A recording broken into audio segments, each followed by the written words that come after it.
கர்த்தருடைய பரிசுத்த நாமத்துக்கு மகிமை உண்டாவதாக. அதனால் லூக்கா 10வது அதிகாரத்தில் 40வது வசனத்தில் அந்த பகுதியை நம்ம பார்க்கும்போது, ஆண்டவராகிய இயேசு அந்த கிராமத்துக்கு போகும்போது மார்த்தாள் வீட்டில் தான் தங்குவார். அப்போ அந்த மார்த்தாள் வீட்டில் தங்கும்போது மரியாள் என்ன பண்ணுவாங்கன்னா, இயேசுவின் பாதத்தில் உட்கார்ந்து வசனத்தை கேட்டுக்கிட்டே இருப்பாங்க. ஆனால் மார்த்தாள் என்ன பண்ணுவான்னா, பற்பல வேலைகள்லாம் செஞ்சு ரொம்ப கவலை வந்துச்சு. ஏன்னா தனியாக செய்கிறா மார்த்தாள். வருத்தம் அடைஞ்சு ஆண்டவர்கிட்ட கேட்குறா, ஆண்டவரே நான் மட்டும் வேலை செய்கிறேனே, என் சகோதரி எனக்கு கூட வந்து உதவியே செய்யலையே, என்னை குறித்து உங்களுக்கு கவலையே இல்லையா அப்படின்னு சொல்லி ஆண்டவர்கிட்ட மார்த்தாள் கேட்கும்பொழுது தான் ஆண்டவர் சொல்வார் மார்த்தாளை பார்த்து, மார்த்தாளே நீ அநேக காரியத்தை குறித்து நீ கவலைப்படுற, கலங்குற. ஒன்றே ஒன்று தான் தேவையானது. மரியாள் தன்னை விட்டு எடுபடாத நல்ல பங்கை தெரிஞ்சுக்கிட்டா. அதுதான் நம்முடைய வாழ்க்கையில் கூட நம்ம அநேக காரியத்தை குறித்து கவலைப்படுறோம். குடும்ப காரியங்கள், பிள்ளைகளுடைய காரியங்கள், எதிர்காலங்கள், எல்லா காரியத்தை குறித்து நம்ம யோசிக்கிறோம், கவலைப்பட்டுனே இருக்கிறோம். ஏதாவது ஒரு காரியம், பல காரியங்களை குறித்து நம்ம கவலைப்படுறோம்.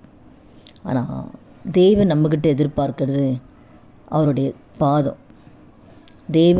ஆண்டுடைய பாதத்தில் நம்ம காத்திருக்கணும். தெய்வ சமூகத்தை பார்க்கணும், அவரை நோக்கி ஜெபிக்கணும், வசனத்தை கேட்கணும். அவள் வசனத்தை தான் கேட்டுருந்தான். மரியாள் அவர் பாதத்தில் உட்கார்ந்து வசனத்தை கேட்டுட்டு இருந்தான்.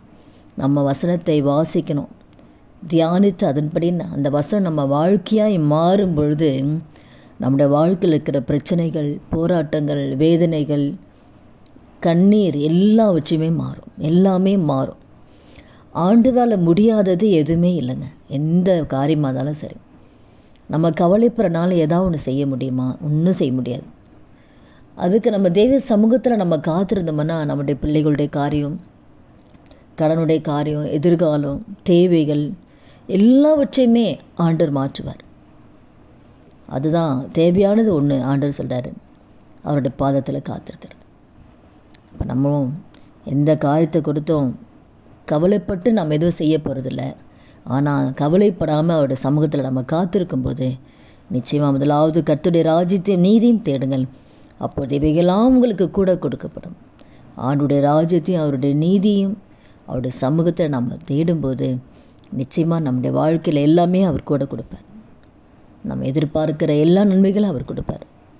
அதனால் இந்த வார்த்தை கேட்குற ஒவ்வொருத்தர் வாழ்க்கையிலையும் எந்த காரியத்தை குறித்து கவலைப்படாமல் தெய்வ சமூகத்தில் நாம் அதிகமாக நம் நேரத்தை செலவு செய்யும்போது நிச்சயமாக நம்முடைய வாழ்க்கையில் இருக்கிற பிரச்சனைகள், கவலைகள் மாறும். ஜெபிக்கலாமா? துதிகள் மத்தியில் வாசம் செய்ய நல்ல தகப்பனே, இயேசுவின் நாமத்தில் நம்முடைய சமூகத்தில் வருகிறோம். இந்த வார்த்தை கேட்குற ஒவ்வொருத்தர் வாழ்க்கையில் ஆண்டவரே, எப்படி மரியாள் தன்னை விட்டு எடுபடாத நல்ல பங்கை தெரிந்து கொண்டாலோ, நாங்களும் நம்முடைய சமூகத்தில் காத்திருக்கும், வசனத்தை தியானிக்கும், அதன்படி நடக்கும், நல்ல பங்கை தெரிந்து கொள்ளக்கூடிய கிருபை ஆவியான ஒவ்வொருவருக்கு தரும்படியாக நம்முடைய கரத்தில் ஒப்புக் கொடுக்குறோம்ப்பா. இனி வருகிற நாட்கள் அப்படியே கர்த்தர் நடத்துங்க. இயேசுவின் நாமத்தில் ஜெபிக்கிறோம் நல்ல பிதாவே, ஆமேன். கர்த்தர் நாமத்துக்கு மகிமை உண்டாவதா.